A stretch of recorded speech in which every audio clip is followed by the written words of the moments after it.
Escucha eso, Joaquín Ávila, en el Ciruelo, Oaxaca.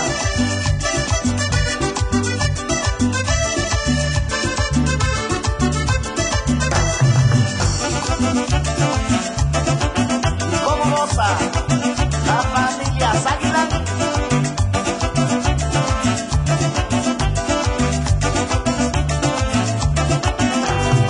Pónganme cuidado, ya ven que yo voy a cantar, porque traigo la cumbia del Panteras Aguilán.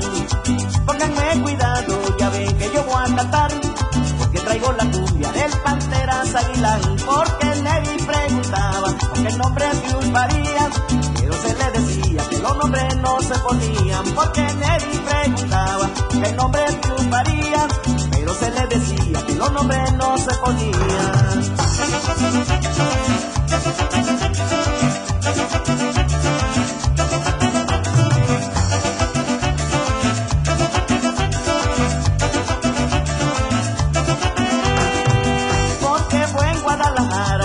Cuando el nombre se dio, con el nombre de Pantera la gente lo ovacionó. Porque fue en Guadalajara, cuando el nombre se dio, con el nombre de Pantera la gente lo ovacionó. Todos gritaban Pantera, todos queríamos mirar, ya lo vimos en el ring, era Neris Aguilán. Todos gritaban Pantera, todos queríamos mirar, ya lo vimos en el ring, era Neris Aguilán.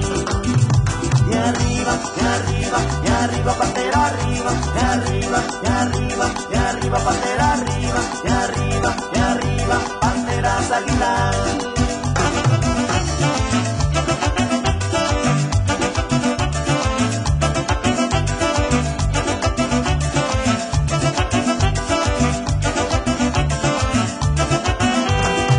Todos gritaban Pantera, todos queríamos mirar, ya lo vimos en el ring, era Neris Aguilán. Todos gritaban Pantera, todos queríamos mirar, ya lo vimos en el ring, era Neris Aguilán. Todos gritaban Pantera y queríamos ver quién eran, cuando Neris sube al ring se convierte en una fiera. Todos gritaban Pantera y queríamos ver quién eran, cuando Neris sube al ring se convierte en una fiera.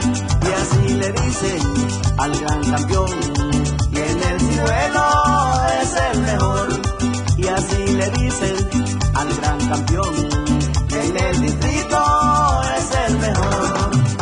Y arriba, y arriba, y arriba, Pantera arriba, y arriba, y arriba, y arriba, Pantera arriba, y arriba, y arriba, Panteras Aguilán.